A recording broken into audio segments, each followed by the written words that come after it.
Good evening, everyone. Welcome to the Aquarium. I'm Jerry Schubel, president of the Aquarium. It's great to see all of you here in the theater, and I want to welcome those who are watching online. For those of you in the theater, please turn your cell phones off or put them on vibrate and refrain from texting for the next hour. I want to thank our sponsors for this lecture series, Marriott Courtyard, and also the Gazette newspapers. And for this particular lecture, we want to thank our sponsor, Riverence. And you're going to learn more about them in just a few minutes. Today is World Food Day, and the theme this year is Healthy Diets for a Zero Hunger World. One of the challenges that we face, particularly with climate change, is finding enough food, and particularly healthy, nutritious food, to feed a growing population that will soon be 10 billion people. And we need to be able to do it while preserving healthy ecosystems, both terrestrial and marine. So tonight's topic is very relevant because aquaculture, freshwater and marine, I think must play a larger role in feeding a growing population. So to kick things off this evening, we're delighted to share with you a recorded message from four-time James Beard Award-winning chef and television personality, Chef Andrew Zimmern. Can we play that clip, please?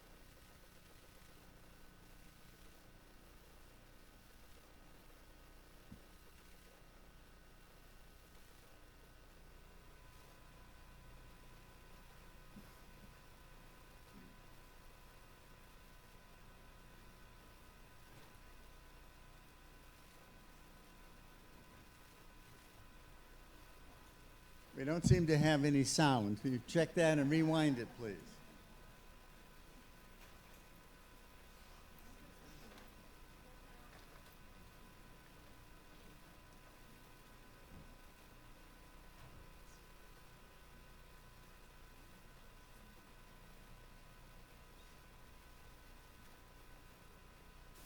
Hey everybody at Aquarium of the Pacific, Andrew Zimmern here.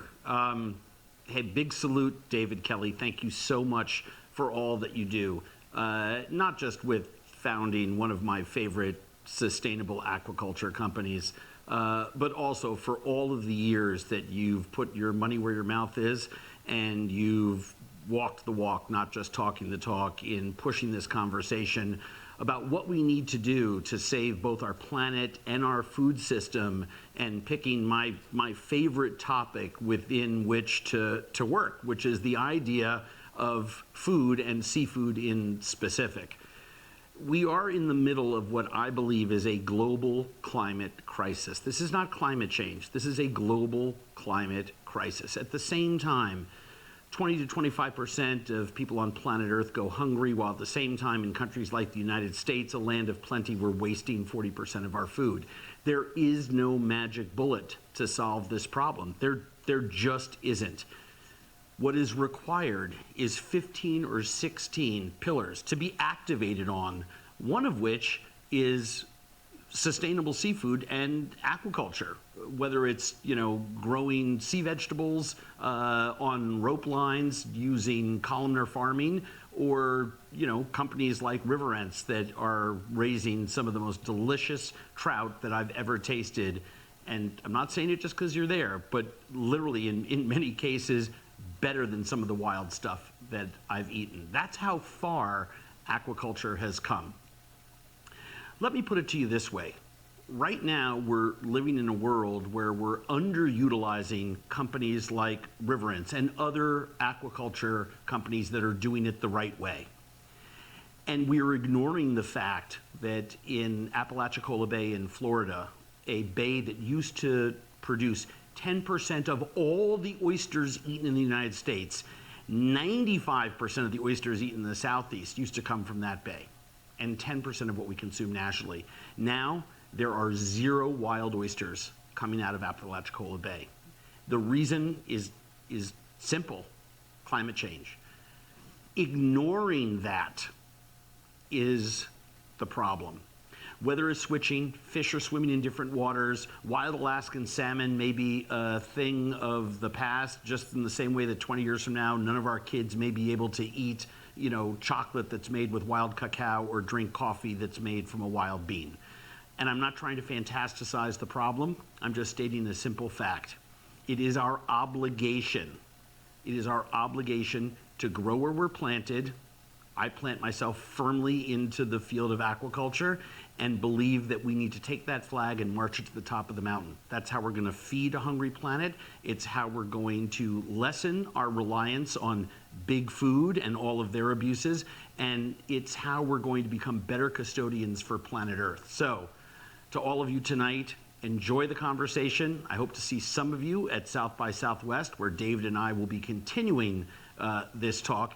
Enjoy the evening. And David, again, thank you.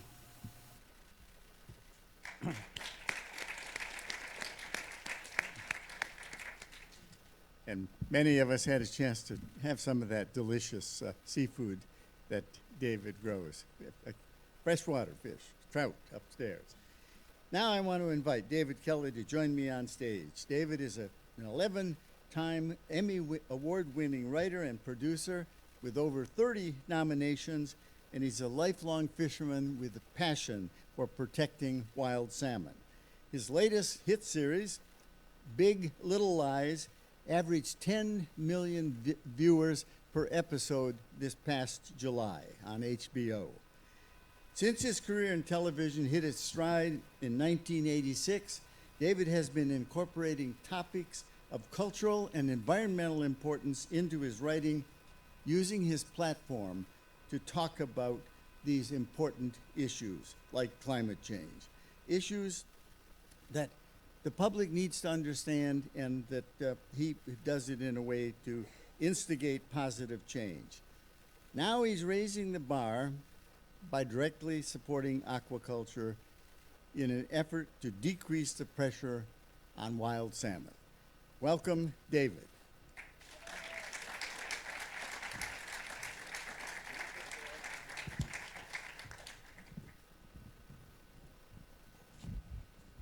David, earlier, did you have a tour of Pacific Visions? I did, not long enough, but I got a peek. So you It's saw very some impressive. of the conservation issues, though, that I did. we worry about. Yes. What is it that keeps you up late at night in terms of conservation? Well, I guess the big one is climate change, like Andrew alluded to. And by the way, a special thank you and salute to him. He makes it his life mission to take on this cause, and I'm humbled in his company because I do a small part comparatively. But to answer your question, yeah, climate change. It's the world's in trouble, and not enough people are tumbling to that conclusion fast enough. And it is a game changer. This nation has never been very good at long-range planning. We respond well to crises. This crisis, though, is different than any we've ever faced because it has so much inertia. There's no silver bullet, there's no quick fix, and it's going to take sustained effort by billions of people to solve this issue. It is, and people are going to have to care. It's going to take a lot more corporate and social responsibility that we're seeing. Part of the problem in the corporate world, obviously, is you've got people in short-term tenured jobs making decisions that'll affect the world forever. And the short tenured decision is a rate of return that they can report to shareholders at the end of next month. If the world is going to end 15 years from now, they'll get to that later. Well, we need to get to it now. And I think the same goes for many elected and appointed officials. This isn't something that's going to happen on their watch, so they can kick the can down the road, and we see that happening. Yeah, I don't even know what the watch is when it comes to aquaculture. We had, there were some meetings in Congress today about a bill to determine not what happens in aquaculture, but who makes the call. So we're only at the beginning of the beginning of the beginning of discovery in terms of a regulatory process to getting on board with the problem. That's one of the first things that I tumbled to when I got into it, and I really got into it as a fisherman. I was fishing in British Columbia, and I literally fell in love with the salmon. It's just a a miracle fish, and I think everyone in this room knows the story of it. It's a fish that goes to the ocean, born in the river, goes to the ocean, collects all these nutrients, marine nutrients, brings them back to the river, which feeds hundreds of species on land. It's an eco-species, and I've often thought, as the salmon goes, so will we. So the idea that they might be threatened, that's how I got into it. As you stated, the population's headed toward 10 billion in, 2050? 2050. The consumption of salmonids is going up and up and up and up. I was never a math major, but I can kind of pencil it out that something's got to give, and it will be the salmon unless we can come up with an alternative protein source. And that's what got me involved. I knew nothing about animal husbandry, but I had a longtime friend who did, Rob Young, sitting over there. We scratched our heads and started looking at different ventures, and quickly tumbled to the conclusion that aquaculture was a worthy and needed venture. So stories play a very important role in convincing the public of serious issues and what they can do. You have a powerful storytelling platform. How do you use your platform in telling stories? Well, first of all, I feel a little daunted here tonight because I'm in a world where math and science and facts matter, and I'm used to making them up all my life. I may make up a few tonight if I get stumped for an answer, but yes, by trade I'm a storyteller, and by trade before my storytelling years I was a lawyer, and that was also a world where judges sort of frowned on you when you made up the facts. But what I loved about the law, and what I love about the projects I've been involved with as a storyteller that have involved the law, is that the law is still as imperfect as it is. It's our best mechanism for legislating ethical behavior and morality. It's a very flawed system, but it does the best that it can. And that always appealed to me, because writing about flawed characters, writing about people struggling with the value judgments they made, and addressing topical issues, that's where I thrived as a storyteller. I haven't exactly applied that to aquaculture yet. Trust me. I say to my wife once a week, "How about a series about a fish farmer?" And she says, "Honey," I've said to my daughter, "No, really. You have these people in Idaho growing trout, and they've got a better food conversion ratio than anyone else." My daughter says, "Dad." So I'll slip things in where I can on aquaculture, but I haven't found the springboard to do a series about it just yet. Well, maybe when you get to that point, maybe we could help you, because aquariums are pretty good at packaging scientific data and information into forms that engage, educate, and empower the public. And we'll talk a little bit about that later. But we're going to look at a clip from your latest series, Big Little Lies. Tell us a little bit about this clip that we're going to see. From what I remember, the character is Corey. Corey, it's a little organic to the series. The series took place in Monterey, where there's the Monterey Bay Aquarium, which we filmed at, and it made sense for one of the characters in the town to work at the aquarium. Corey plays a boy who's on a first date with one of our regular characters, Jane, and he's talking a little bit about fish health and aquaculture. And the point of the scene, as I said, it's a little organic to Monterey because people tend to care more about the subject matter up there. But the real point of the scene, it was an awkward first date where someone overtalks that what he knows about to try and convey that he's intelligent, but it to the non, I guess anyone who's not a member of that choir, it can be a little fractured, a little awkward, a little painful, and that I probably drew that a little bit on my own experience, because my friends have told me man, you can go from 0 to boring in 2.3 seconds when you start talking about fish. All right, let's run that, please.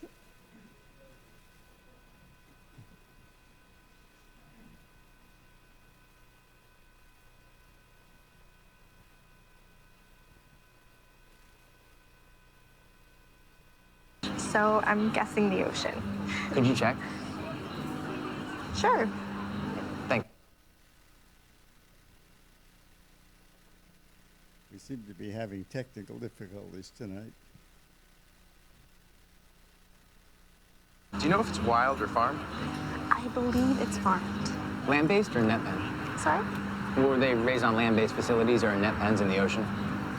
Well, it's a fish, so I'm guessing the ocean. Could you check? Sure. Thanks. Sorry. It's okay. You have to be careful with some of the farm shit. So you just eat wild? Yeah, mostly. But there's problems there, too. Some wild fish have tested positive for microplastics. Some wild salmon have tested positive for antidepressants. People have to ask where the fish come from, what they ate, how they lived, even how they died. If they're processed post-rigor, the bacteria can leach right into the flesh. Sorry. No, you don't have to apologize. I used to work at Santa Monica Seafood, so I was really into all this shit. It's great. You're teaching me a lot. I'm trying to come off intelligent. It's working.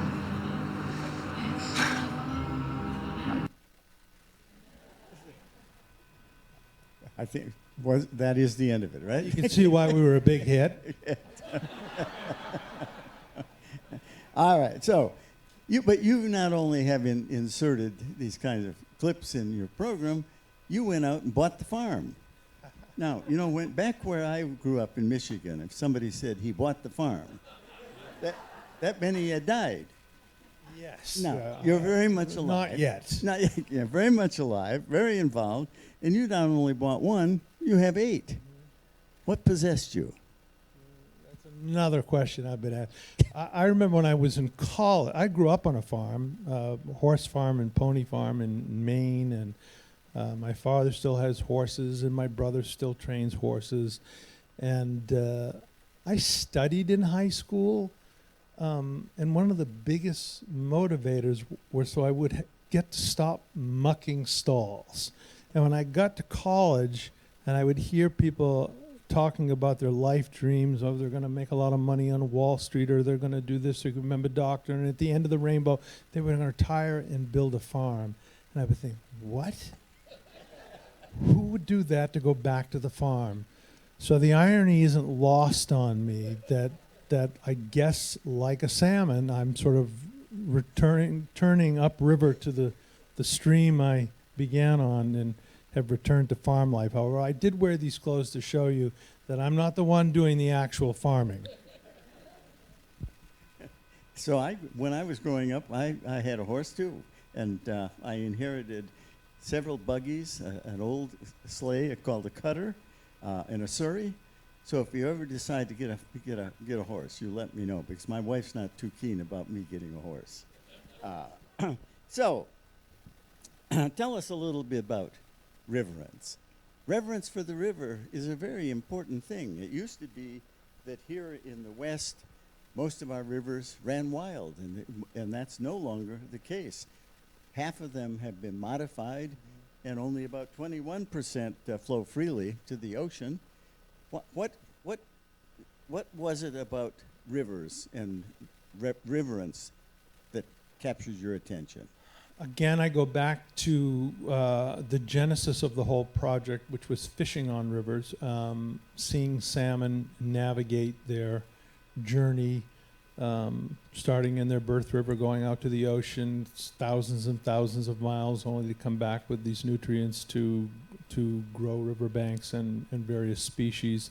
So the river was part and parcel of it, and Gabe Watkins, our director of communications right here, he came up with the idea of the name Riverence because it did embrace that reverence for the river. In terms of going about starting the farm, our early research showed us that what was paramount to success first was genetics. So we first acquired a brood farm in Washington State and really drilled down on selective breeding and perfecting the genetics, breeding fish for rigor and vigor that could thrive in our grow-out systems. Then we acquired the farms in Idaho because they were going to offer us the opportunity to test our genetics, and they're also an opportunity to be our meat grow-out facilities and deliver the food protein source to our consumers. So that started about 5 or 6 years ago, and here we are now with a brood farm in Washington and 8 farms in Idaho, when we harvest about 8 to 9 million round pounds of steelhead salmon a year. Very impressive. And counting. As you know, freshwater is one of the big challenges, not only locally, regionally, nationally, and globally. Is your use of freshwater a consumptive or a non-consumptive use on these 8 farms? It's a great question. It's non-consumptive. We like to say we borrow the water. We don't use it. It goes back into the earth. And as you say, water is critical. It's critical to the planet. It's particularly special to the fish who are being asked to thrive in it. We're lucky, and it's one of the reasons we chose Idaho and the Snake River aquifer, because we have very pure water at a constant temperature that allows for our fish to flourish. And you can't find good water everywhere. It is the biggest challenge for us as we look to expand, because you just can't go anywhere. You do have to find a quality water source. And with a consistent water temperature. You're seeing a lot of problems in the ocean now with climate change. Water's warming, algae blooms, putting fish in peril. We've been lucky that our system is consistent. Our temperatures are about 56 degrees. The fish seem to love it, and I'll probably always lose a little bit of sleep as the world continues to heat up. But for the most part, our water source is stable and cold and pure.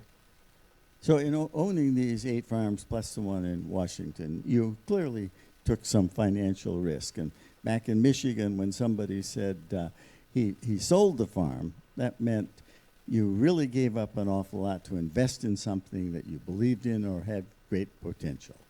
So isn't this a little bit like going to the track and playing the ponies? No. First of all, my brother's a racehorse trainer, and I did go that route. As investments go, I'll choose the fish farm.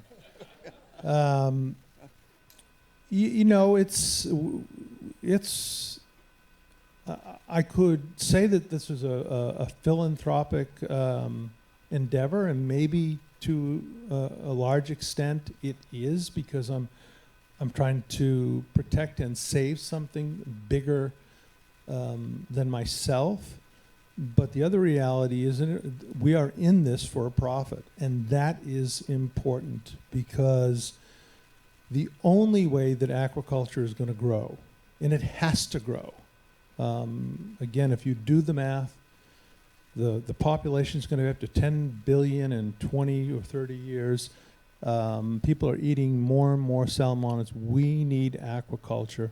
The only way the industry is going to grow is that if we establish proof of concept that you can make money doing so. So making a profit is part and parcel of our mission. Yes, we are out to save salmon. We're out to contribute to a solution toward world hunger. But the best way of accomplishing that mission is to be a profitable company. No profit, no progress. So are you profitable yet? Almost.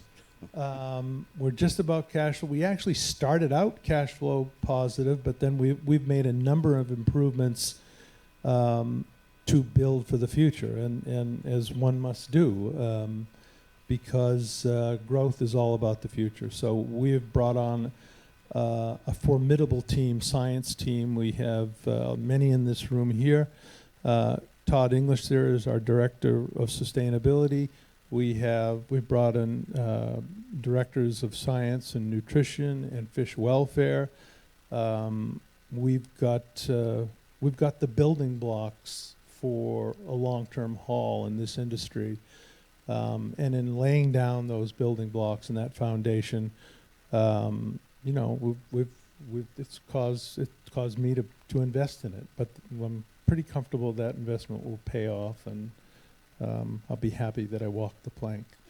And I think you've gone about it in exactly the right way. What have been a couple of the biggest challenges that you've faced? I think probably the biggest challenge that we've faced, we've succeeded, I think, in making the product, as Andrew Zimmerman attested to. It's really a delicious fish, and it's a healthy fish, and it's easy for me to look into the eyes of the consumer and say, eat this, you will like it, and it will be good for you. And I'm very proud of that. We all are. Probably the biggest challenge at this point is still building our market, because we have invested in nutrition.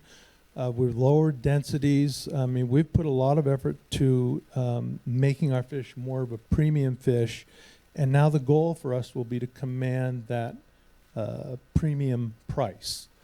And maybe the biggest challenge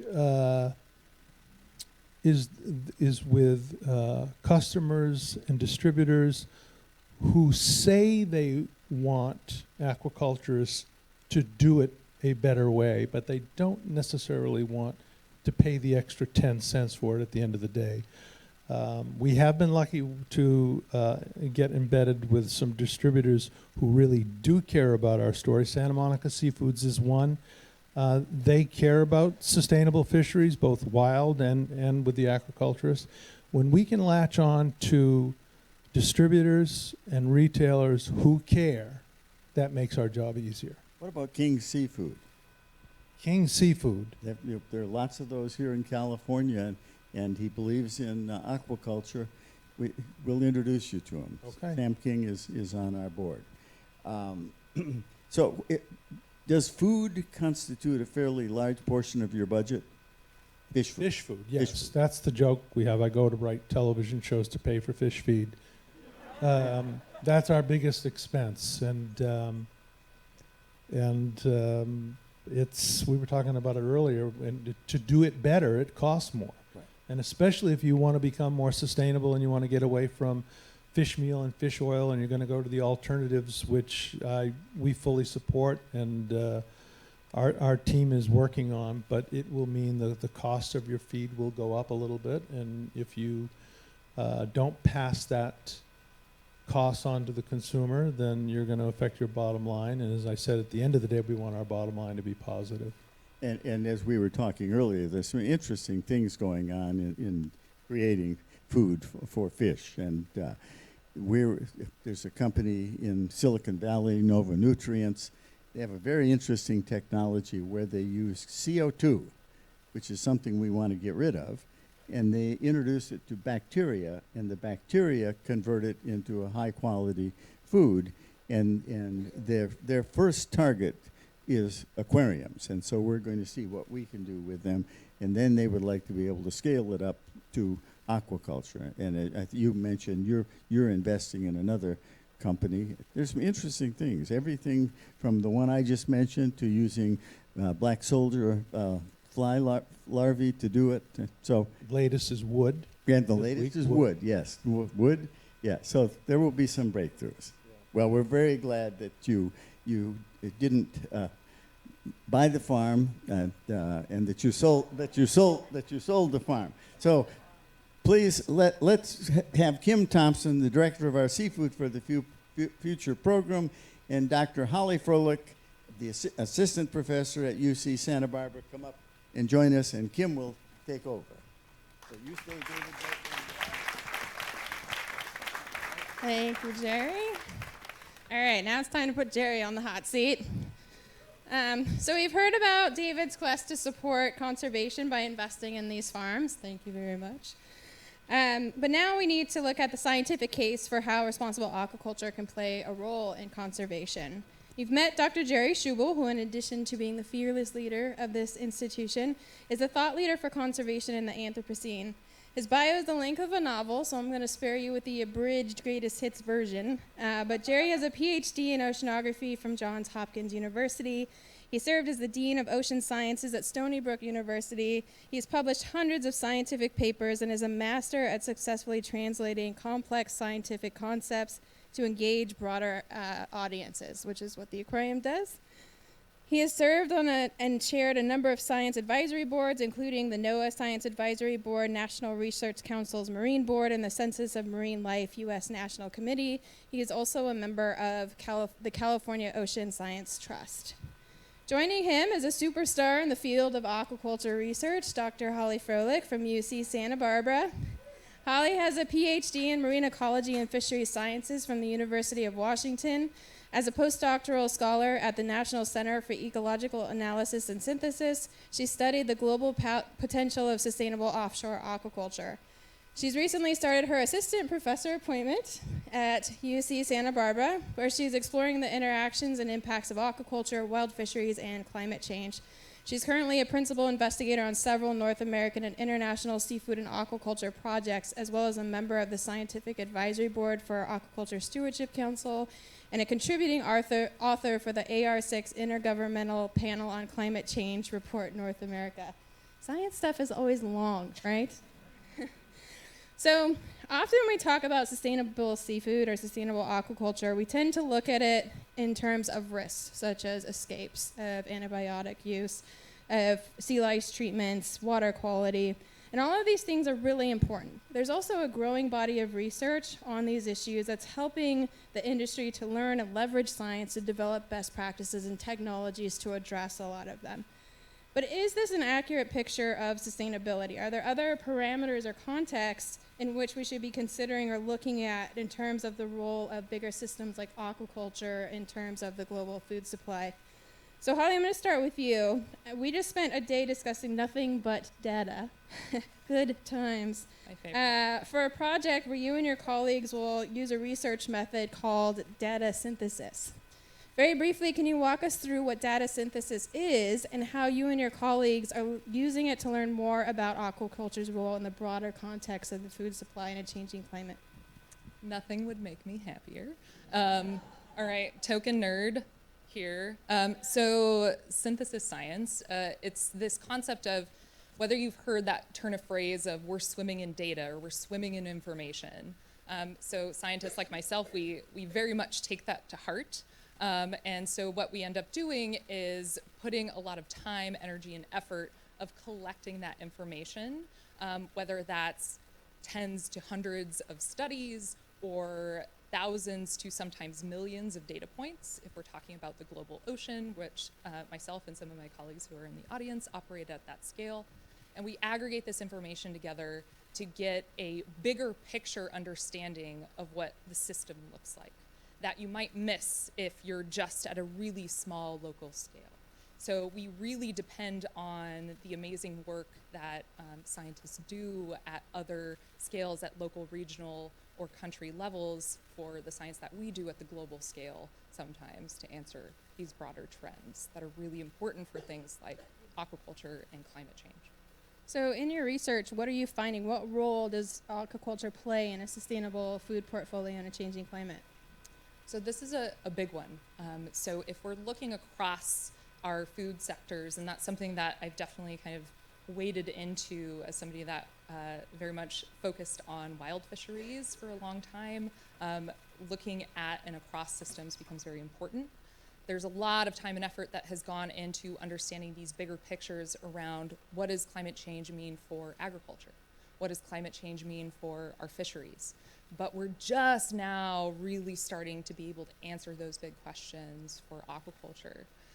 And a big part of that, again, is looking across these systems. So what does that mean in terms of resiliency or adding a diverse portfolio to that? So looking at these individual systems, but collectively, aquaculture has a role to play within that diversification framework, whether it's within the actual aquaculture sector of thinking about finfish or bivalves or seaweeds, right? A diverse array of almost 600 species that we know of that are being studied or grown, but also across these different sectors as well. It's another kind of notch in our belt of how we can produce food and very efficiently. That was highlighted already.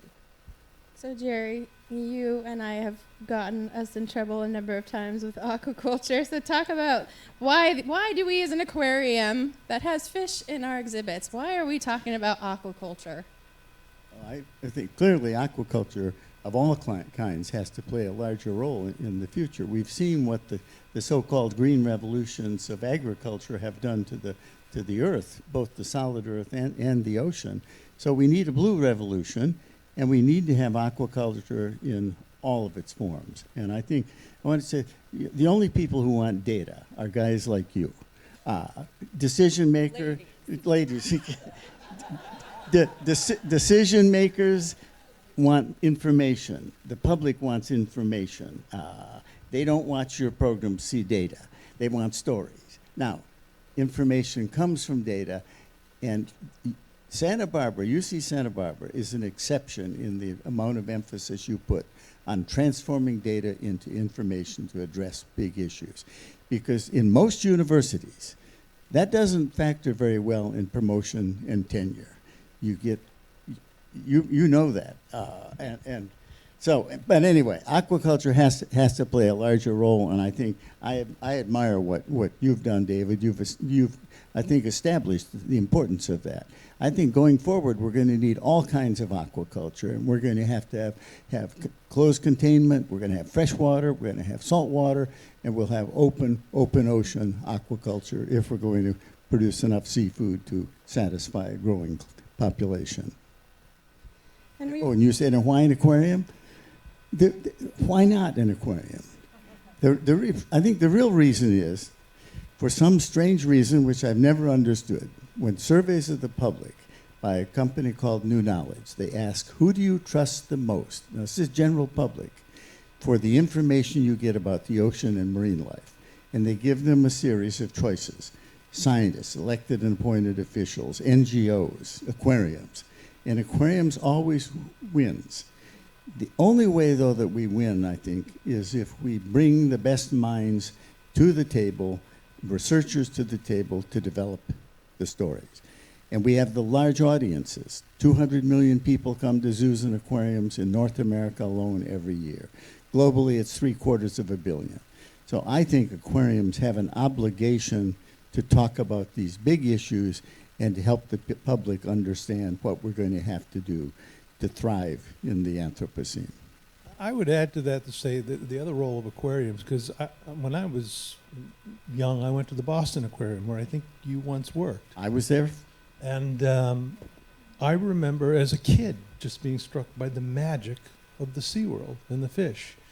And if we are going to successfully save the Earth, we need to cultivate that sense of awe and magic in our youth for the planet and the ocean.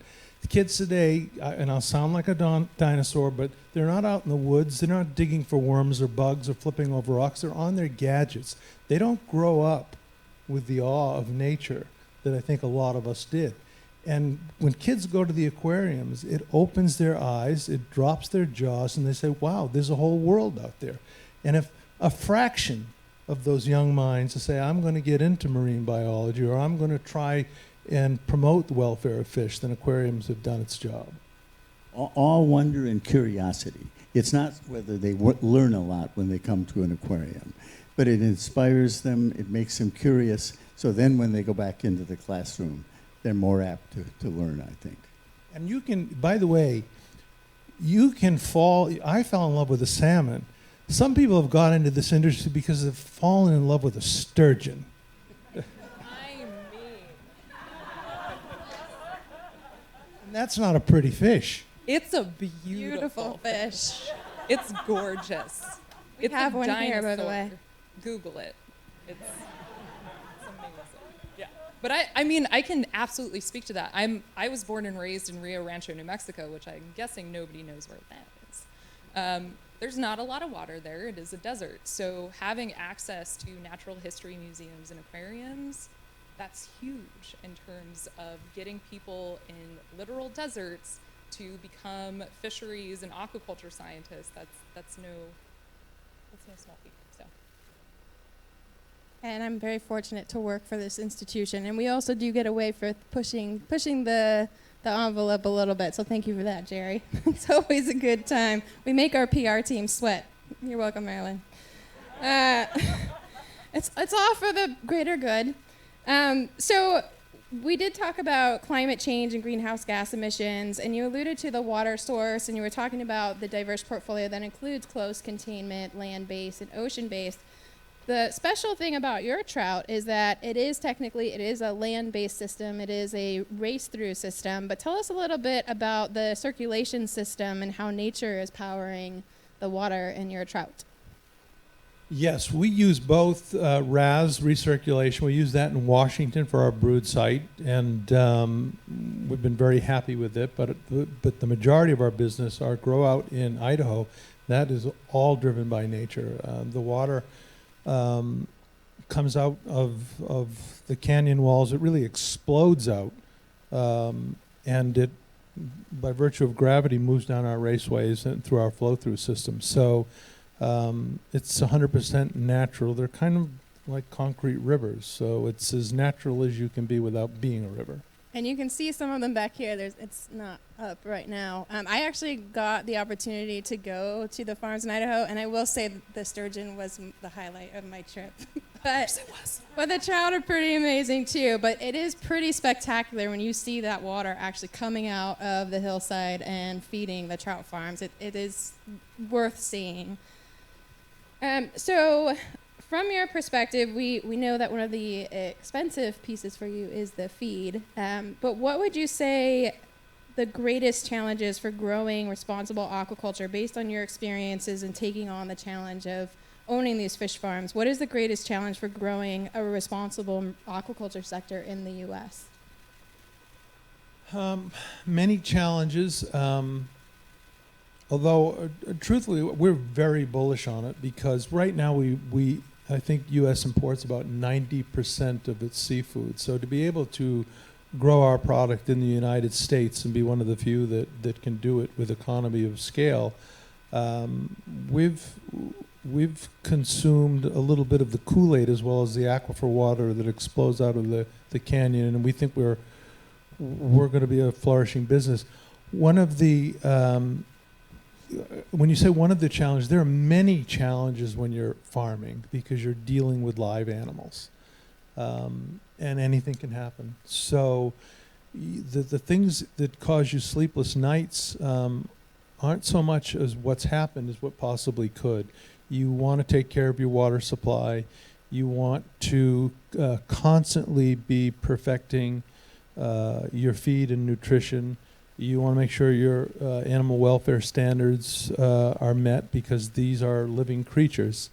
I would say that challenge and taking care of our market is the things that I think about every night. And also continuing to integrate our practices to become, we like to think of ourselves as a sustainable company, but we have many roads for improvement, both in fish welfare, our humane kill, utilizing our fish waste to make a valuable byproduct. With the Baccafrost, I just recently read an article. They've built a factory where they're able to convert their salmon waste and power homes with that salmon waste. That's pretty spectacular. That's inspiring for those of us in the industry that can be done.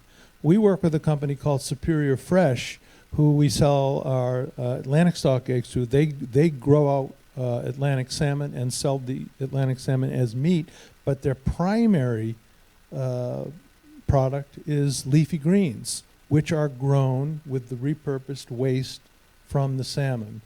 If you are able to see their facility in Wisconsin, it is stunning. Rob, how many pounds of lettuce do they grow a week there?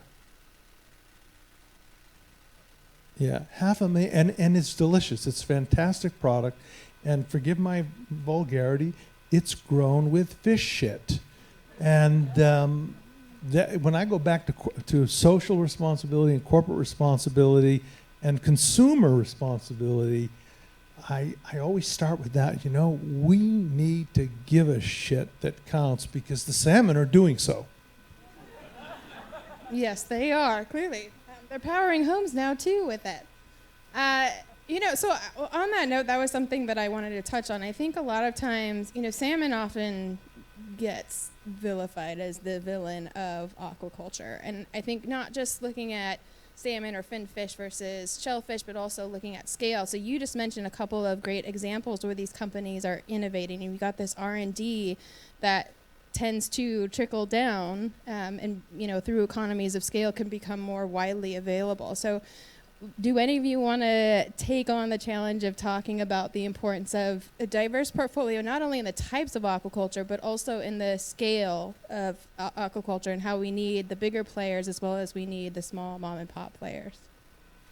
Yeah, I'd be happy to. Okay, so I mean it's complicated, and I think which was highlighted already in this discussion of the idea of this is all hands on deck. We're talking about global rise in population, as well as climate change challenges coming down the pipeline now, as well as in the future. So thinking about how we're producing our food is going to be multifaceted, right? There is no one size that fits all. And so in terms of thinking about how we operate in that space to do it more sustainable and what we consider sustainable, and I think you hit the nail on the head, which is a moving target, right? We're never going to achieve a sustainability and then call it a day, right? There's always ways to do it better, to do it smarter, to improve. It's a probability cloud, as we like to say. So in that means that, when we're thinking about these niche markets that you can produce to high consumers and really drill it down and really have high efficiencies and levels of really focused application of a particular species. We also can't forget about the populations that are in the middle of the country or aren't that wealthy to be able to have access to resources that are that bougie product, as one of our farmers here, in Santa Barbara likes to say, who grows abalone. One of the things that we have to think about is the larger market scalability here. And what we're learning as scientists now that's starting to emerge is the relative comparisons of food systems. And that's where it starts. The rubber meets the road, right? We're now starting to really understand, all right, when you grow a pig, or you grow a fish, or you grow a bivalve, or you grow a cow, how does that stack up against each other? And so that level of scale really fundamentally matters, because fish can be really efficient at converting that protein, right? They don't have to deal with gravity because they're floating in water, and they don't have to control their temperature. Those things are very expensive to do for living organisms. And so when you take those and reduce that out of the equation, then you have potential to lower that impact. And so multiple scales matter. So I think in your question was, what do we have to do to grow a responsible aquaculture system in the United States? And as David pointed out, we import 91% of our seafood. Here we have a nation with the largest or second largest exclusive economic zone of any nation in the world, and we do not have a single fin fish farm in federal waters. The bill that was being discussed today in Washington would designate NOAA to be the lead agency in permitting offshore. I think the things we have to do, first of all, to do anything in the marine environment, we have to change public perception. That's job number one. And secondly, I think in California, we've got to relax some of the constraints in the permitting process. Not lower the standards, but relax the constraints. And we know how to do that. And what we need to do is to get a small number, maybe it's 2 or 3, farms in the water, in federal waters, site them, stock them, and monitor them carefully, and demonstrate to the public that we know how to do this without degrading the marine environment. That, I think, is what we need to do. Yeah, and I think one of the debates when people who are opposing aquaculture, they always say we don't have enough data. And the thing is that globally, there are a lot of farms out there. These guys have data. They just don't have it for these specific regions. So it's not like we're just irresponsibly going to be throwing a farm out in the water with no information whatsoever. It would be building on a legacy of data that already exists. And another important factor that you brought up, investments, right? And if you're not making money, it doesn't make sense. And that's one of the issues we've had with aquaculture. So technically, you could continue the permitting system today without any changes in legislation, but it might take you 10 to 20 years to get that permit, and no investor is going to stick around that long. So that's where we have the issue of companies going to Mexico or to other countries to produce. That's been a real challenge, and being able to make money is really important, which is, again, why economies of scale is going to be important, especially if we're talking about in the offshore environment. I do have to be that girl and say that we re-estimated the imports. I was one of the scientists that just reported on this, so I have to do it. I'm sorry, Kim. So we reevaluated and tracked down the data and re-estimated, and it's about 65% of our seafood is imported. So I'm just gonna. It's still majority. Well, and the way that it's the 91% is by value. By value, yes, by value. correct. So This your is by number volume. is by yes. Yes, So correct. yeah. Just to be clear, had to do it. Sorry, not sorry. Well, and a good chunk of that, the way I believe you guys looked at that, is we have a lot of products that are farmed or produced here, harvested here, and then shipped overseas to be processed and then brought back over. So that's why the numbers are a little wonky. That's part of it, yeah. Yes. Seafood for the Future recently conducted a survey on aquaculture perceptions. It wasn't anywhere near as robust as the one Jerry mentioned, but we asked people, among many other questions, who they trust most regarding the sustainability of their food. And scientists and farmers were tied for first place, followed by chefs. We did not ask about aquariums. I should have, being an aquarium, so I don't know how it would fit in. I had my seafood hat at the time when we created that survey. So my question to you guys is, we've had a really great conversation, and we kind of alluded to this, talking about the role that aquariums and storytelling can play, but how can we work together, aquariums, scientists, chefs, responsible producers like Riverence, how can we work together to engage broader audiences about the potential benefits that responsible marine aquaculture can provide? So Jerry, as a conservationist and distinguished scientist, and also a master storyteller, we're going to start with you. How can the aquarium collaborate with David and Riverence and Halley and Andrew and others to educate people about responsible marine aquaculture? Well, I think that the model that we've always used here to develop every exhibit or every film or program that we've ever done is to bring the best minds to the table. And it's kind of a catch and release program. So we bring the best minds to the table. We extract everything useful, and we've done that with you, and I hope we will do that with you, David. And then we release them, and we translate it into a story that we think will work with the public, that they can understand, that will engage them, educate them, and entertain them, because people come to aquariums to be entertained. And then we always go back to the scientists to have them check to be sure how well we do it. And I think, now, we don't get, you were getting 10 million viewers per episode, right? One viewer per yeah, fish. That's one viewer per fish. All right. So we've got, I forgot how many animals we have here. Val probably knows, 11,000 or 12,000. Anyway, we don't get as many, but we can take probably a deeper dive into some of these issues. So it's partnerships. It's all about partnerships, and I think a diversity of approaches. In an uncertain world, the most important strategy is diversity. It's just like you didn't give up your day job when you bought the farms. So diversity, and I think that's one of the keys. And I would add consumer education has to grow. It is growing, thankfully, but it has to grow faster. The social license on aquaculture is not where it needs to be. We still face a certain stigma that we should have overcome by now, because aquaculture is a good, and it's becoming a greater good every day. That message needs to be transcending. You speak of partnerships. I think that's important. We work with Santa Monica Seafoods. They tell our story. Masha Davis and John Davis are out there. They have a seafood company. Masha's a nutritionist.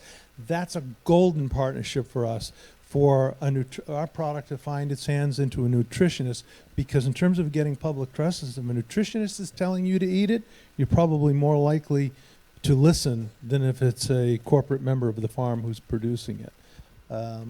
But getting that message out that aquaculture is important, not just for saving the earth and combating world hunger, but also as a healthy food source. And it is a healthy food source. It's I eat my fish 3 times a week for the brain benefits. I haven't seen anything take effect just yet, but I haven't given up. But it's heart healthy, brain healthy. If you eat seafood 3 times a week, drink a lot of coffee, and eat dark chocolate, you'll live forever.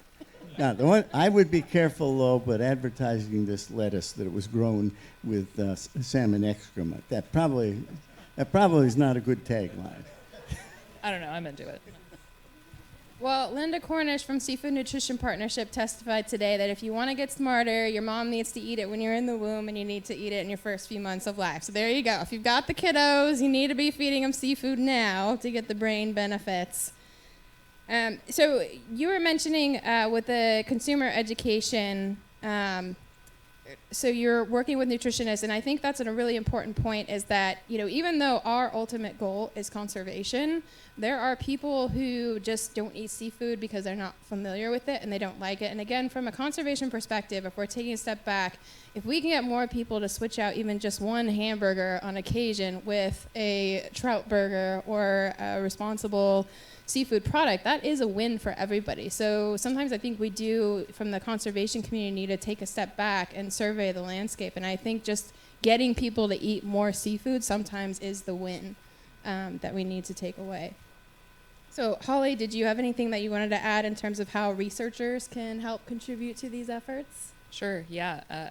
So speaking on behalf of the Ivory Tower, it's a big one. I mean, I have a lot of colleagues who very much see their role as, you know, I want to explore science, I want to do the science, and then I put it out into the world and I've done my job and call it a day, right? And there's a lot of people who are like that, and you know, that is very much how we're trained, to be objective and to very focus on that aspect of it. However, and I used to be that scientist, so I relate, and it's been partnerships and kind of getting very much into the food systems that's very much modified that perspective for me of, okay, you do the science, but if it just stops there and you don't have any sort of agency to push that forward, because in the end, I'm the expert. So if I let it go into the wild and rely on other people to articulate it, you know, there's no guarantee that it's going to be translated well or get to the people that will make a difference, whether that's the consumer or policy makers, right? Making big decisions about these things. So it's setting it as a priority and getting matched up and putting in the effort and setting that as a priority as part of your scientific endeavor of service, right? In an R1 institution, you have 3 things you have to do. You have to do research, you have to do teaching, you have to do service. And usually we don't prioritize that service attribute. But that's something that I've decided to do, and others are starting to as well. So working with people like Jerry and Kim has made my life a little easier. So thanks for that. But yeah, I mean, that's a lot of it is just setting it as a priority. So scientists have to realize that, you know, part of this, to make a difference, to have an impact, to have your science matter, and the bigger concept requires that hustle. So some people may not know what an R1 university is. Yes. So Type 1 Research University. Thank you, Jerry. And so the priorities are research, and then on a log scale, number 2 is teaching. And 3 would be service. Yes. And that's service within your institution, and then service outside of it is. So, yes, you have to allocate, especially if you're pre-tenure, just to be clear. Well, and I just want to say we are very appreciative. We have some other scientists and researchers who are here, so we're working on a project with these guys with data synthesis. We did science all day today. Very exciting. But we're really excited because then we get to help them with the end piece of bridging the results of that science then with policy. So we're really excited to work with you guys. So we're about at the end of our road here. So I just want to ask each of you, and I'm going to start with Holly, what is one thing that you would want this audience to take away from this discussion that we've had? Not all food is created equal. So think about how you're eating, and not just in a seafood context, right? Across our food production system, that these things are very much integrated, and the selection of making a choice of eating a burger versus eating a salmon or a trout, that's within your control to make that decision. So be curious about what you're eating, because that has a really important connection to the environment and science. Jerry? I think my takeaway that I would like is that we're on a trajectory that will lead to a future nobody's going to like very much. But we have much of the knowledge and the technology to put us onto a trajectory that would lead to a better future. We've got to be bold, though. We have to embrace innovation, and we have to move quickly. It took us 200 years to get into this mess, but we don't have 200 years to get out of it. We maybe have 20, 25 years. And so we've got to really be bold and try things that go against things we may have been taught a long time ago. And so I would like to see us embrace experimentation, design the experiments very carefully, have off-ramps if things go wrong. But if we don't do experiments, we're going to end up in a place we don't want to be. David, last word. I think I will piggyback on something Holly said, the consumer making conscientious choices. And I think that goes to the overall picture is I think we all have to care a little bit more than we're currently doing, even if it's in tiny increments. When you go into a supermarket, when you go into a restaurant, ask the question, make the effort, and it's not a big effort, but in the aggregate could be a big impact. That little riveting clip that you saw from Big Little Eyes, the one nugget of truth in that is Corey asked the waitress where the fish was from, and she didn't know. Every time I go into a restaurant, I ask first because I want to know, and second because I want to see if the restaurant knows. And invariably, they do not. And until we start asking, they're not going to start asking. They're going to live up to the standards we set for them. So if I could send a message out to the consumer and to the world with respect to seafood and salmon protection, I would just beg them to care a little bit. Yeah, and that's a great point. And I always feel bad when we go out with our seafood friends to a seafood restaurant because those poor servers, that's all I gotta say. It is brutal. All right, so we now have time to turn it over to you guys. So if you have burning questions that you would like to ask, we have Miss Linda Brown back there with a mic. So please make sure you have a mic before you ask the question because this is being recorded. Oh, hi. Yeah, great talk. Nice evening. Dave, when you bought the farm, Who's talking? I'm back here. Way in the back. What were your sellers feeding the fish? You mentioned fish food a few times. And how has that evolved under your guidance? And what do you plan or hope to feed them in the future? And maybe take it to two contexts. A lot of scientists still say aquaculture is not part of the Blue Revolution, but think of it, aquaculture is going to be the sustainable food of the future. In context of how are you going to explain your fish food? It's a good question. It's a question that I get asked so many times in front of my colleagues here that I could even turn to my colleague and have him answer it for me, but I won't. In terms of changing the diet, the company we bought the farm from had a diet that was approximately similar to the one we're currently feeding it. One of the first things that we did is we hired a gentleman named Jason Mann, who's been in the food, feed, and nutrition business for 30 years, a scientist in that field. And the first thing we tasked him with was in tweaking our feed for both fish welfare, fish health, fish growth, and also taste. We have fish meal and fish oil. We have plant-based binary products. We do have meat byproducts. Our goal in the future is to get rid of the byproducts, the chicken byproducts.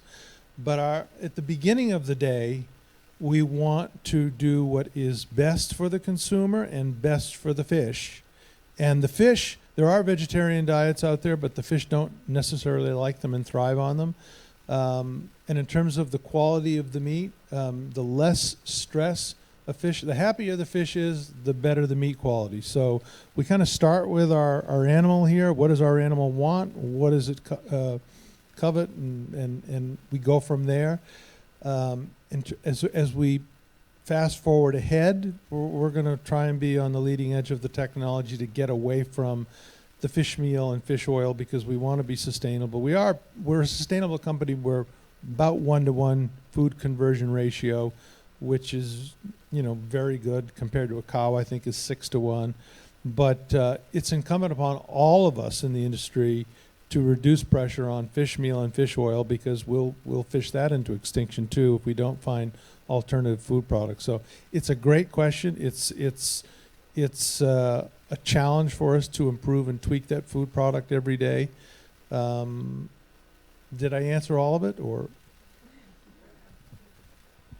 How do you convince the consumer, if you're saying your target audience is the upscale consumer, is that different, or do they have an awareness of all of this and will accept what you say is the biggest question we get from consumer, because we make a red fillet, and the biggest question we get from consumers is, well, how does that red meat? Do you feel them a dye? Because we hear often in aquaculture, oh, they feed them this little dye to turn their meat red, and it's not really true. We feed them a nutrient called astaxanthin, but it's a natural product. And in fact, you could go into a health store, and many do, and buy astaxanthin to take it yourself because it's a health food.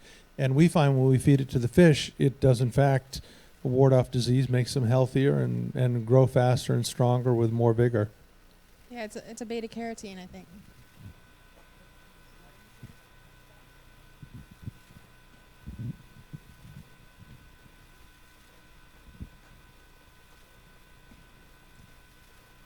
Do you want me to walk in the aisle? Or crawl in the aisle? Yeah, just stand up. Sorry for the back, huh? So hi, my name is Elena Christopoulos. I'm a scientist. I'm a commissioner in the city of Santa Monica. And my husband and I, when we watched that episode, we laughed and we chuckled because that's our home, that's our backyard, right? So we appreciated it very much. I think what you're doing in terms of, so as a scientist, and I've worked in politics for over 20 years. Canadian election, for any Canadians, which I doubt are in here, but it's on Monday. But if you know any Canadians, please vote. But what I've been doing for 20 years is working on both sides of the aisle about climate change and how it makes financial sense, right? And what people can do, what everyone wants to do is put food on their table, right, to feed their family. So I appreciate what you're doing. And I think what the stories, the narratives that Jerry and others have been talking about is you really need to hear the stories from farmers, right? As a regenerative agriculture has been done since the beginning of time. It's not new. But farmers are very timid in telling their stories. But these are farmers who've been doing this for years, and I think this is the stories that we need to hear, right? From people on the front lines who've been doing this for years. And it's not a class system. It's what makes sense and financial sense. So I really do appreciate what you're doing. Happy to bring it to City of Santa Monica as both the scientist and a commissioner. And it also we have more things in common than not. And maybe that's my Canadian hopefulness, but I will continue to be hopeful. And thank you for this. And for women in science, obviously, I tap my hat off to you. PhD in chemist, yes, yes, yes, yes. But thank you, thank you.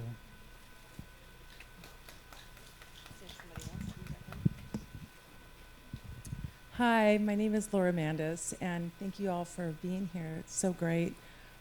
David, I was wondering, how do I find your Riverdale? Like, if I go into like Whole Foods or like Lazy Acres or something like that, how do I know that it's your company? I mean, how do I know how to get this? Excellent question, and that's a challenge for us. So ideally, we would love to be on menus as Riverence Steelhead, or if you go into a retailer, it says Riverence. I'm sorry, not Riverdale. Yeah. I apologize. It's a very good show, though. apologize. So Sorry, sorry about that. That's okay. Yeah, reverence. Yeah, how do I do that? yes, that's a challenge for. I mean, in theory, we hope that you can go into a retailer, a store, or a restaurant, and see us on the menu or see us identified as Riverence Trout. In practicality, right now, you're probably not going to. You're going to see steelhead trout, and you're not going to know it's necessarily ours, and the proprietor of the store may not be able to tell you. So that's a challenge for you, the consumer, and it's a challenge for us as the producer.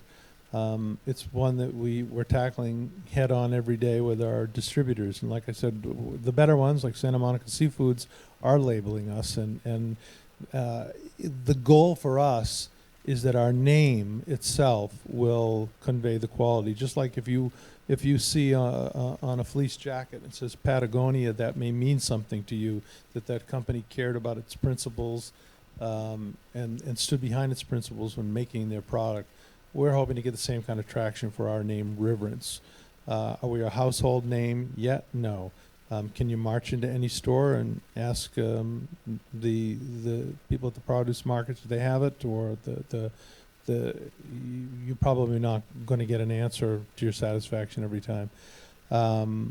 But we are getting traction. Part of the traction that we're getting best probably are from chefs like Andrew Zimmern that are discovering the product and putting the word out there. Once that starts to happen, then distributors, restaurants start calling distributors and say, hey, do you have that Riverence steelhead trout? Not just steelhead trout. We want the Riverence steelhead trout. Once you start to get around that corner, then you're going to have better market traction. But it's a good question, and it's a good challenge for us, and one that we tackle every day.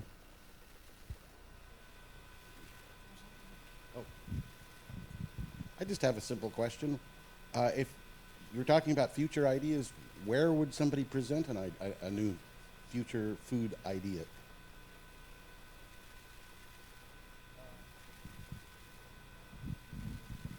I don't know. In aquaculture, maybe Stanford 2.0. I know that they sponsor innovation. Have you participated with Stanford?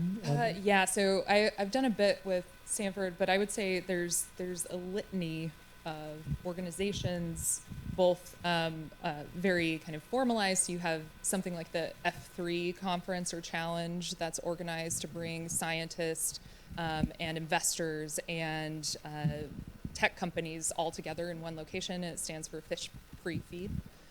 So that happens every year, every 2 years. Thank you, Jill.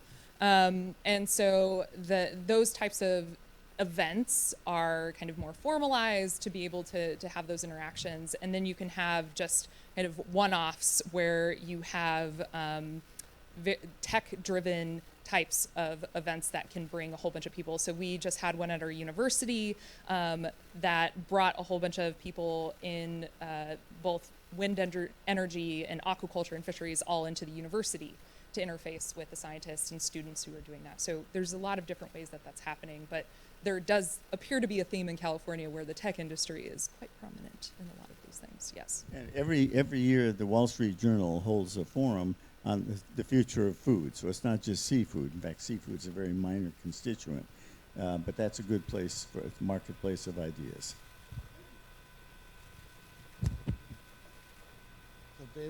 David, I understand there's a steelhead trout farm on the Columbia River from which we can mail order fish. Have you considered putting your product out on the web for people to order it? One day, I think when we get up to a scale, direct to consumer could be viable. Right now, shipping costs make that rather prohibitive. So the traditional distribution route is better for us, but I think everything is headed in the direct-to-consumer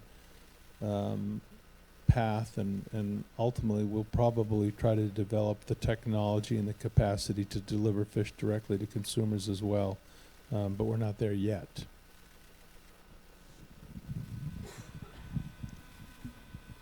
Yay for the girls. Well, hi, my name is Val.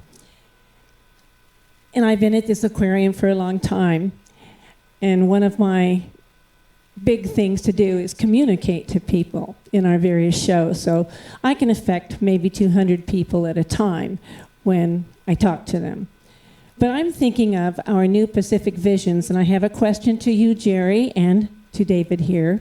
What is to keep us from showing short clips such as the one that you had there? People would love to see that. And then you can always tag them with things like, Mikey, he likes it. Anybody remember that commercial? We all remember it. So it shows the power of the picture. And I know you're both involved in producing things, so I'm asking you, what's to keep us from producing stuff like that? Nothing. Thank you.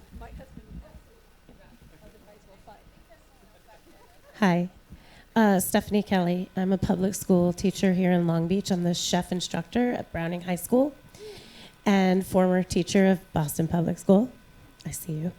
I actually talk about this with my students, and I tell them to stay away from farmed fish. I say when you go to the market, look for wild, because the farming practices are not always up to par, and you don't know what you're getting. How can I comfortably offer and tell them it's okay to get farmed? It's not okay to get farmed in certain countries. I would never get farmed in China or outside of the United States. But if it says farmed in the United States, do I know I'm getting a safer product than elsewhere?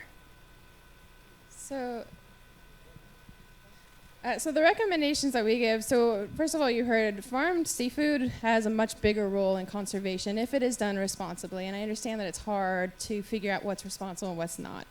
And there certainly are bad actors. There are even bad actors here in the U.S., I'm sorry to say. But general rule of thumb that we give is look for U.S., because generally speaking, U.S. still has some of the best regulations and enforcement capacity.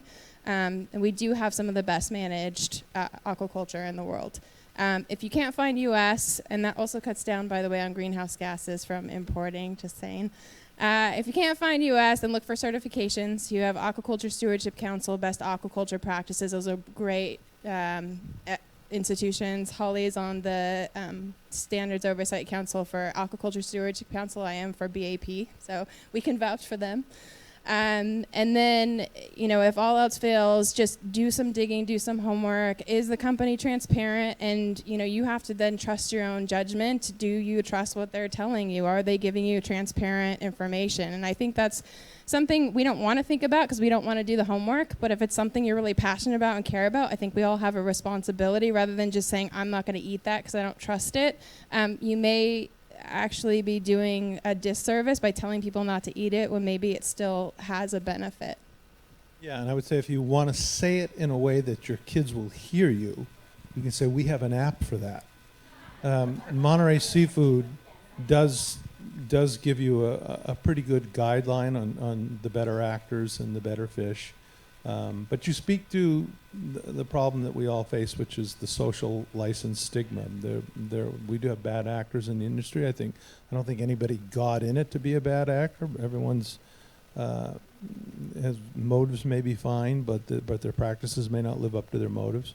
But it goes back to consumer education. We all have to do a lot more work on our end of the equation of informing the customers, because that's part of our job.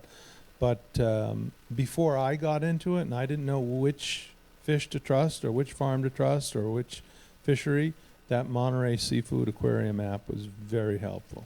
And the certifications are also helpful. The only danger about the certifications, we're getting so many now that we're diluting it, because there are so many different companies putting their good housekeeping stamp of approval on fish. You don't know which ones are better than others. The AP obviously is one of the better ones, and there are others, but the certifications are becoming a little bit diluted just because of the plethora of them. Yeah, and I would agree. But yeah, I think ASD and BAP kind of stand out. They do a really good job. They're some of the older ones, but they also have a lot of science integrated into their process and a lot of transparency in their processes. But again, it's like I said, just like you'd want to look into the farms, you also want to look at these certifications. If it's something you're really interested in and you really want to educate your students, maybe you should go look at the certification websites and see if you're comfortable with the process that they have. Do you think it's transparent? Do you think it's rooted in science? Thank you, sir. Just to add to that, we have a joke in fisheries and aquaculture is that we have so many certifications. There's literally over 2,000 species that we fish globally. There's over 500 species that we actively produce in quantities for consumption. And so putting it on the consumer to figure that out it's a lot. And we have this joke of, okay, I don't know which is certified, I don't know, screw it, I'll eat a burger. So that is all to say, again, stepping back and looking at our food systems in general, one of the things that people that are in certification or otherwise that stay up one night is, am I convincing people not to eat seafood, right? So when you choose to eat seafood, you tend to choose something that is of lower impact, right? And we're starting to realize and have very good data that things like salmon or trout do really well in terms of efficiency. And it really is drilling into feed and consistency and the types of genetics and so on and husbandry practices. Filter feeders are another one, right? Oysters and mussels come out really, really well in terms of this. So thinking about this at a larger scale is also really easy. It's a little easier instead of just being like, well, dig in and know all the things, because that's really hard. So when in doubt, seafood is likely. It's a probability analysis. So just think about that as well. I recommend you go into your classroom tomorrow and you tell them what I've been telling you about farm-raised seafood was true in the past. We made some terrible mistakes, but it's progressed an awful lot. And certainly farm-raised within the U.S. is safe. But even if you look at that, so you say 65% by volume is imported, and a large fraction of that is farmed, and a large fraction of that comes from China. I wouldn't hesitate for 1 minute to eat that seafood. And so it's just like we have so much misinformation about farmed versus wild. It's like GMOs. And a paper came out today about how many natural foods are transgenic.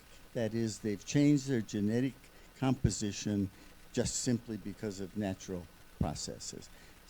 We need to get the better scientific information to the public. Jerry, I think we need a aquarium quality control expedition up to Idaho and do a little taste testing and make sure everything's on the up and up. Now, my question to David is, when you mentioned permits to Jerry, his eyes kind of glaze over and he turns beet red. You have operations in 2 states. How are you doing with the permitting process? I'm going to say that we're doing well, because for an issue to be brought to my attention, it's probably a problem, and that one hasn't been brought to my attention. But it probably is easier in those states than it would be in California, right? Yes, I think so. Yes. I could call Rob Young up here to answer, but he's shaking his head no for now. Yes, my name's Jeff Garth.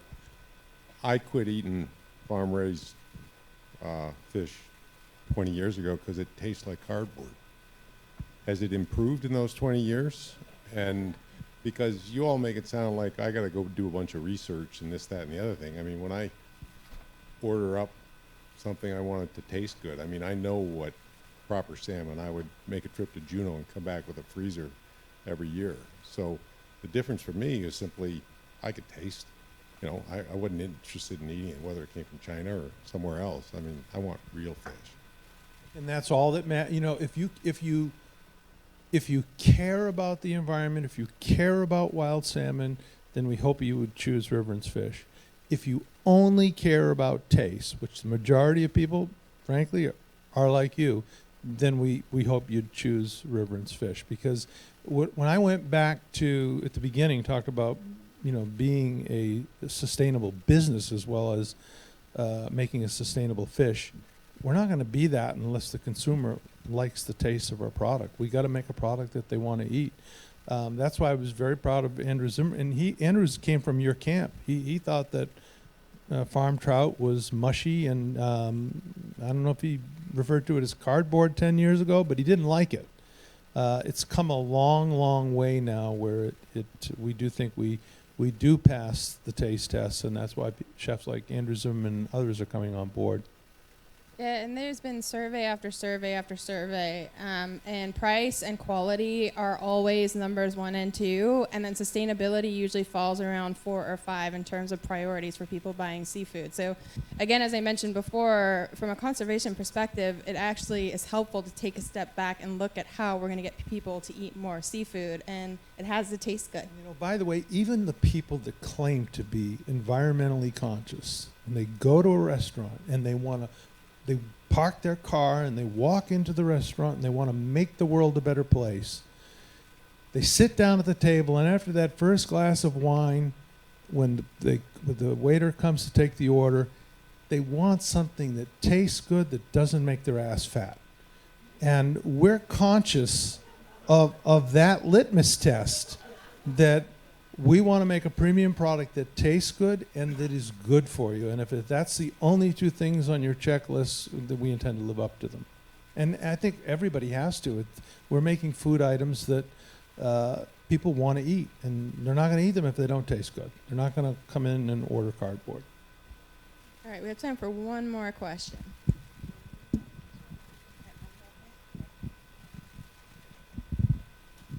While Linda's taking the microphone, the other part I would add, I think salmon is clearly a healthful source of protein. And the difference in price between wild salmon and farm salmon is quite significant. And if we want a lot of the people to eat salmon, they can't afford wild salmon. Plus the fact that wild salmon have certain runs, are available certain times of the year. And so you can go to a place like Costco and buy farmed salmon, and I think we want to encourage that. I would also like to say that you're probably eating it and don't even know it, just the numbers alone. So right now, globally, we catch about 800,000 tons of wild. We produce 2.2 million tons of farm salmon. So if you think you're not eating farmed, if you go and get sushi, that is farm salmon. Sushi grade for wild does not exist. The skin is, the meat is too tough for it. So that's all to say that we are eating lots of farm salmon, even if you don't think you are. Yeah, last question. My name's Steve Sutton. I've worked in aquaculture for the better part of 10 years. And thanks for hosting at the aquarium. Questions for Kim and Jerry and the aquarium staff in general. Do you find yourselves swimming upstream, so to speak, when it comes to supporting sustainable domestic and international aquaculture production? And if so, which based on the comment about the PR, why? Why do you think? And are there other people in zoos and aquariums that are starting to support the industry? You want to start? But first of all, it's an important issue. Most aquariums and zoos have stayed away from it, and even advertise not to eat farm salmon. It's kind of fun to swim upstream sometimes if you know you're going in the right direction. And I think we're going in the right direction. Go ahead, Kim.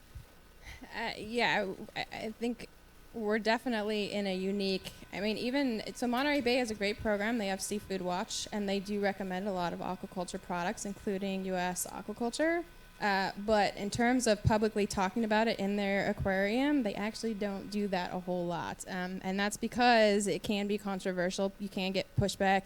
As you can imagine, we've got a lot of fish swimming around in our tanks, so when we're asking you to eat them, it can be pretty traumatizing to people. As someone who's done cooking demos in front of our fish tanks, I can tell you. But again, as Jerry was mentioning, it all boils down to the bigger conservation message, and we do need to look at human consumption and how then can we address that in a responsible way. And we all have to eat, and seafood's going to play a big role in doing that more responsibly. And I would like to note that the fish that you're seeing would also eat the fish that you're serving if they had the chance, to be clear. That's a good point. Ecology, everyone. It's estimated that 99.9% of all fish eaten are eaten by other fish. All right. Well, thank you very much, everybody, for coming out. Thank you to David, Holly, and Jerry. Thank you. We need to leave out this back door that you came in. So would everyone please go out this way? There's a group out in the lobby. David, do you have an on-site restaurant up there that when Jerry and I show up with this busload of people?